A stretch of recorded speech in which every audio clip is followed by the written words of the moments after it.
A NASA já tem certeza que existe ou existiu água em Marte e que é possível um dia nós humanos habitar aquele planeta. Pensando nessa possibilidade, a NASA planeja enviar humanos a Marte na década de 2030 e o robô Curiosity está apenas preparando o caminho para isso. Mas, ao que parece, a corrida para morar em Marte irá começar mais cedo do que pensamos. Uma empresa privada denominada Mars One, fundada por ricos empresários holandeses, vão tentar chegar lá primeiro que a NASA. E dizem que já em 2023 vão enviar 4 pessoas para começar um assentamento em Marte. Eles não vão apenas deixar pegadas como foi feito na Lua. Eles irão para povoar, e a cada 2 anos, mais 4 pessoas irão se juntar a eles, até que a colônia se torne autossustentável. Porém, não haverá viagens de regresso, pois é muito mais fácil enviar as pessoas a Marte do que trazê-los de volta, uma vez que lá só terá recursos para isso daqui a 100 anos. Quem for para lá será para sempre. É o que diz um cientista em entrevista para a rede BBC. Como se isso não fosse surpreendente o suficiente, a empresa irá levantar uma quantia de 6 bilhões de dólares para fazer tudo isso através de um reality show, junto com investidores privados. Os voluntários irão passar por 10 anos de treinamento sob o olhar do público. Em seguida, os telespectadores vão votar nos 4 primeiros a serem enviados. Vamos observá-los durante a viagem de 7 meses e em seguida assistir e conversar com eles na Terra. Vamos vê-los montar suas casas, instalar painéis solares, derreter o gelo marciano e cultivar alimentos. Será um passeio compartilhado na TV com o mundo todo. A empresa já recrutou um veterano do Big Brother original holandês para organizar. Mars One é um voo espacial privado, um projeto liderado pelo empresário holandês Bas Lansdorp, que deseja estabelecer uma colônia humana em Marte. Anunciado em junho de 2012, o plano é enviar um satélite de comunicações para o planeta em 2016, e depois de várias etapas, vão começar a enviar os seres humanos para o assentamento permanente em 2023. Um novo grupo de 4 astronautas irá chegar a cada 2 anos. O projeto é apoiado pelo consagrado físico vencedor do Prêmio Nobel, Gerard Hoeft. Este é um projeto extraordinário, criado por pessoas com imaginação e visão, disse o físico, que é tido como um embaixador da missão. É claro, uma missão tão ambiciosa como esta exige um planejamento sério. No ano que vem, a empresa Mars One diz que vai lançar o processo de seleção dos astronautas para identificar os colonos adequados. Os astronautas passarão por cerca de uma década de formação. Em 2018, um rover vai voar a Marte para determinar a melhor localização do assentamento. Além de necessidades como água e oxigênio, o acordo vai incluir produção atmosférica para garantir a sobrevivência dos colonos. Seria possível mesmo um plano assim tão ambicioso? É tecnicamente viável. A questão não é uma questão técnica ou material, é uma questão de moral, diz o Dr. Robert Zubrin, presidente da Sociedade de Marte e autor do livro Ticket for Mars, em entrevista para o jornal The Huffington Post. Será que em 2023 vai começar tudo de novo agora em Marte? Será que os humanos novamente irão brigar por territórios, espalhar a ganância e todos os problemas que eles mesmos criaram aqui na Terra, agora em Marte? Não sabemos. Tudo ainda é um grande mistério. Muito tem se falado sobre a chamada maldição do Superman. surgiu especialmente depois do acidente de Christopher Reeve em 1995, que o tornou paraplégico, e sua trágica morte infeliz em 2006. Toda a mídia começou a falar de uma tal maldição Superman e fez comparações com o suicídio do ator George Reeves, que interpretava o herói no seriado de TV dos anos 50. E tem também o caso das dificuldades financeiras sofridas pelos co-criadores do personagem, Siegel e Shuster, depois que eles venderam nos anos 30 a sua criação de bilhões de dólares para a DC Comics por menos $130. Falam também da carreira sem brilho do ator Kirk Allen. Depois de interpretar o Super-Homem por 2 anos nos anos 40, não conseguiu mais emprego porque era muito conhecido como Super-Homem. Muito triste, ele abandonou a carreira de ator e se mudou para o Arizona. Ele morreu no anonimato em 1999 no Texas. Foi alegado na época que o ator George Reeves estava desanimado porque a série de TV As Aventuras do Superman tinha sido cancelada. Houve também um boato de que Reeves enlouqueceu e saltou pela janela, convencido de que ele poderia voar. Mas, na verdade, ele morreu de um ferimento à bala na cabeça em 16 de junho de 1959. Mas o que torna a história estranha é que muitas das pessoas associadas com Superman tiveram casos extremos de muito azar em suas vidas. Outro caso famoso foi dos produtores do desenho animado irmãos Max e Dave Fleischer, fundadores da Fleischer Studios, que fez um monte de desenhos animados famosos na década de 40. Eles começaram a produzir Superman em desenhos animados. Começaram a se desentender logo depois. O estúdio entrou em uma crise financeira e acabaram vendendo para a Paramount Studios. A Paramount despediu os irmãos e rebatizou o seu estúdio. Dave conseguiu uma carreira de sucesso como animador em outro estúdio famoso, mas Max morreu na extrema pobreza. Atualmente, a maioria dos desenhos da Fleischer Studios são considerados de domínio público e pode ser usado por qualquer um.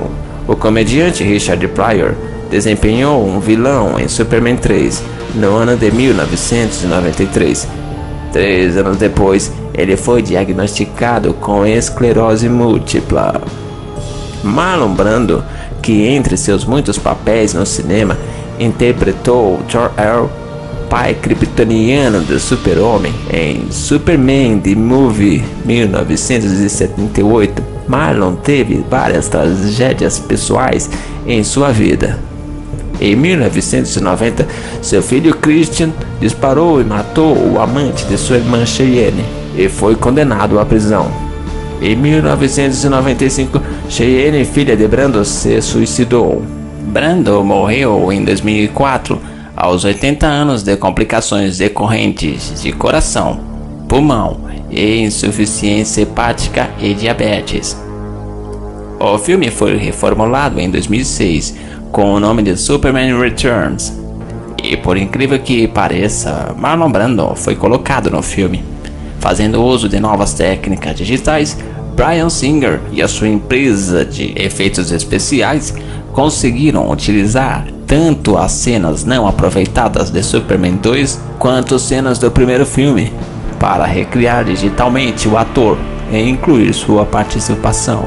John James Newton e Gerard Christopher, que atuaram como o personagem título na série de TV Superboy, que decorreu entre 1988 a 1992, caíram no esquecimento após terem abandonado o personagem e ninguém sabe se estão vivos ou mortos. Lee Kigley, que fez o bebê Kal-El no filme de 1978 Superman The Movie, morreu tragicamente em março de 1991, com a idade de 14 anos, após a inalação de solventes químicos. Apesar de tudo isso contribuir para uma teoria de maldição, deve-se salientar que houve muitas pessoas ligadas ao Superman que não sofreram quaisquer tragédias. o ator Jim Kane e a atriz Terry Heather, que interpretaram os personagens títulos em Lois e Clark, As Novas Aventuras do Superman. Ambos continuam a ter carreiras de sucesso. E até hoje, pelo que se sabe, ninguém ligado com o programa de televisão Smallville sofreu alguma tragédia devido a uma possível maldição. Será que a tal maldição está só esperando a hora para um dia se manifestar? Será que todo ator que interpreta o personagem está condenado à morte? Não sabemos. Só sabemos que existem mais casos envolvendo o elenco de filmes antigos do Superman. Histórias que não são normais. Porém, tudo isso até hoje é um mistério. Você vai ver agora imagens impressionantes de um vídeo que até hoje não tem explicação. Casey, no! Daddy! Daddy! Oh my God, it's bright. Daddy, I'm scared. No, I'm not kidding, Daddy, I swear. It's in the middle of the road. No, I'm not kidding. I'm not. Daddy, I'm about to cry. Daddy. I've got to go. I'm scared. No, Daddy, I'm not lying to you. I'm not kidding. Okay, it just went away. Thank God. Okay, I love you. Daddy. Dad. Casey, can we keep going? I'm scared. That was awesome. Can we get the freak out of here? Oh my God, it's bright. Luzes fantasma, ou mais popularmente conhecidas como orbes, são casos muito conhecidos do folclore paranormal. Segundo o site portais.org, os orbes são formas energéticas esféricas, invisíveis à visão tridimensional humana, que irradiam um tipo de energia de vida não conhecida na Terra.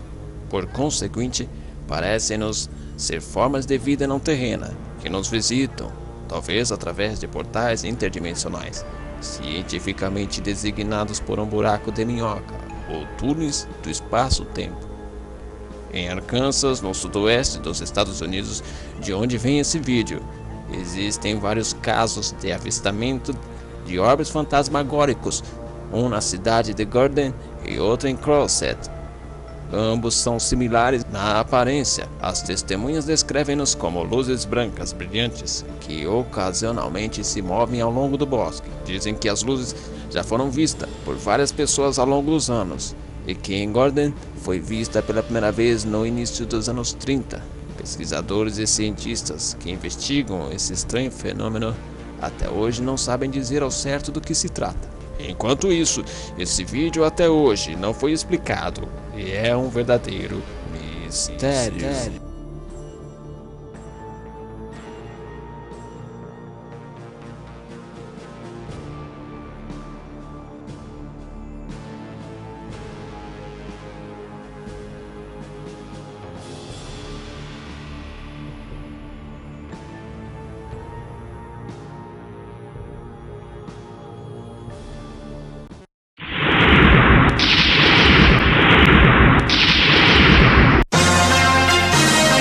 A TVJ Brasil vem crescendo a cada dia mais, valorizando sempre a nossa comunidade. O jornalismo imparcial e dinâmico da TVJ Brasil já é característica da emissora multimídia de televisão brasileira. A TVJ Brasil investe constantemente na divulgação do potencial turístico de São Tomé das Letras através de programas e reportagens que são vistas por pessoas do Brasil e de todo o mundo através do nosso canal web. A TVJ Brasil é assim, a TV da nossa gente mostrando sempre o melhor do povo letrense. TVJ Brasil, a TV que São Tomé e o Brasil todo vê.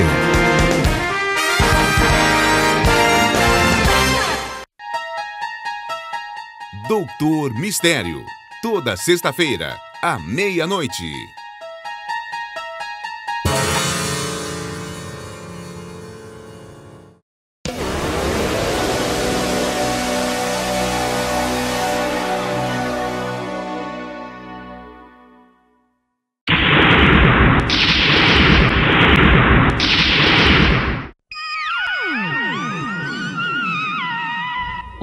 Programa de Investigação de Aurora Ativa de Alta Frequência, o HAARP, não é uma teoria de conspiração.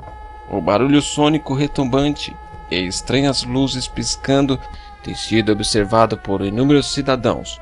Quando perguntado, o governo diz que é apenas uma tecnologia benigna projetada para melhorar a ionosfera. Mas quem garante que seja somente isso? Dizem-nos que as antenas poderosas do HAARP estão apenas criando modificações locais controladas na ionosfera.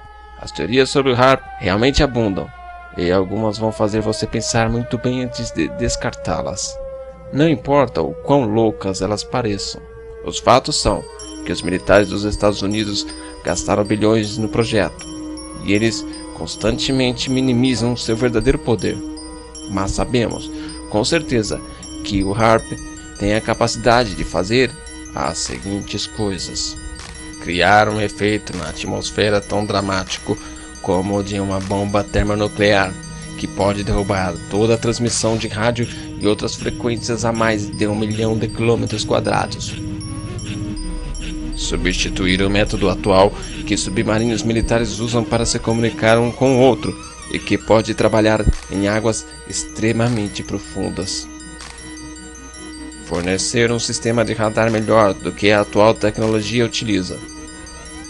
Localizar os locais exatos de depósitos de petróleo, depósitos de gás ou minerais em qualquer lugar do mundo. Determinar se outros países estão mantendo suas promessas de respeitar o Tratado de Não Proliferação Nuclear.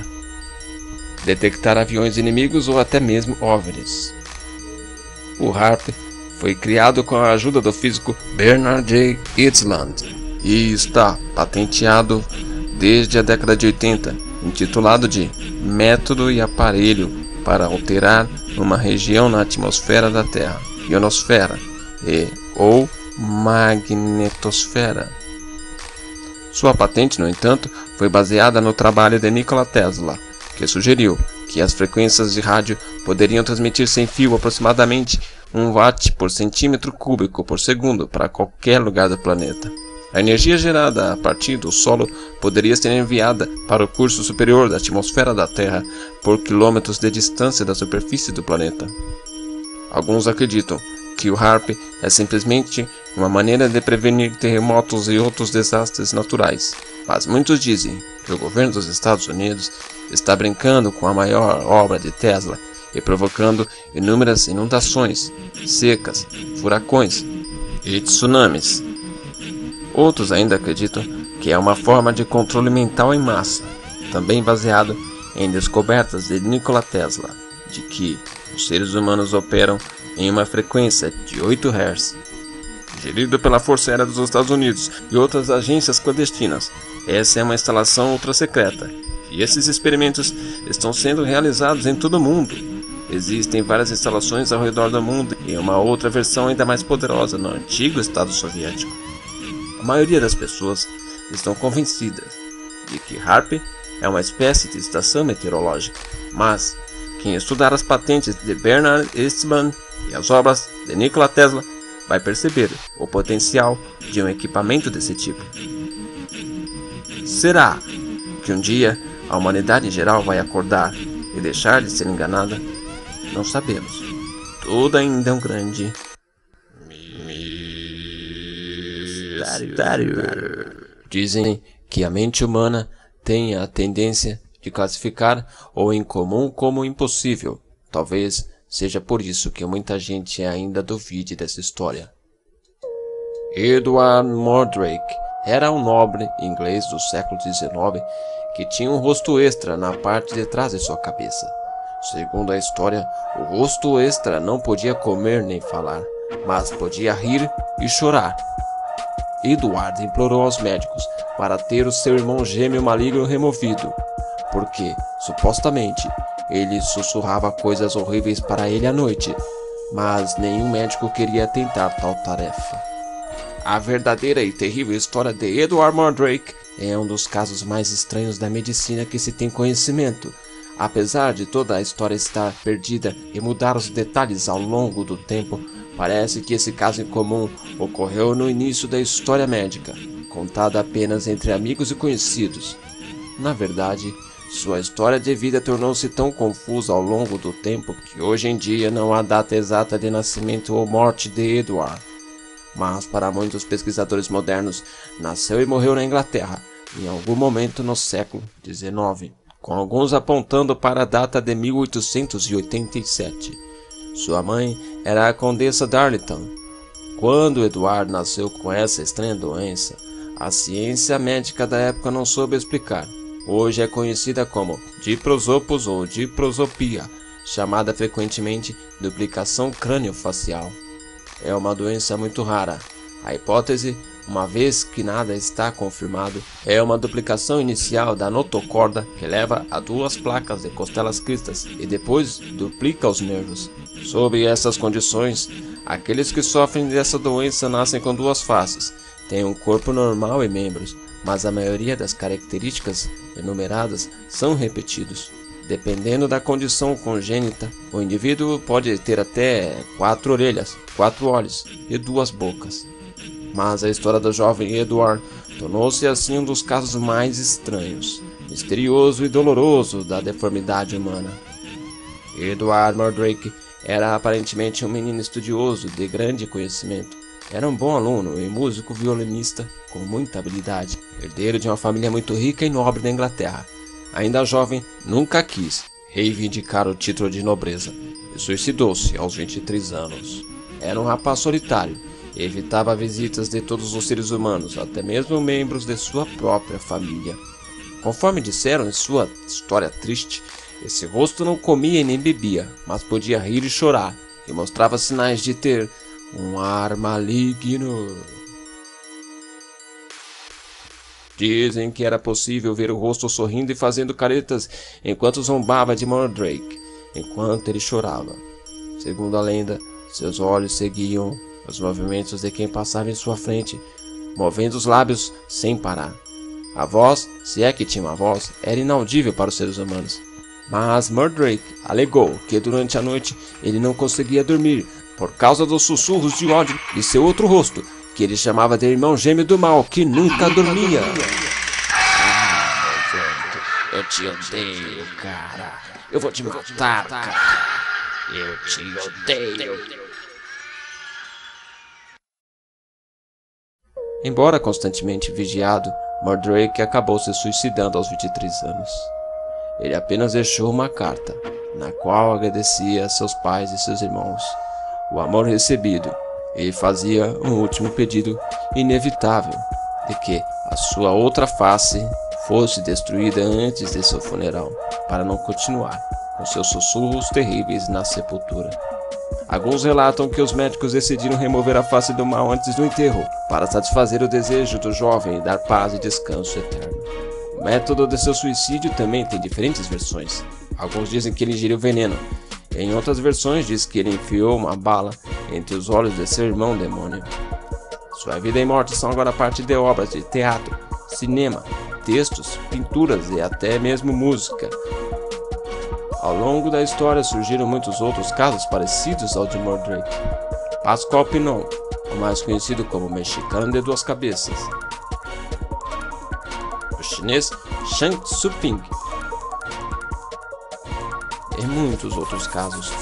Até hoje, a história de Mordrake é considerada a mais estranha e um verdadeiro mistério.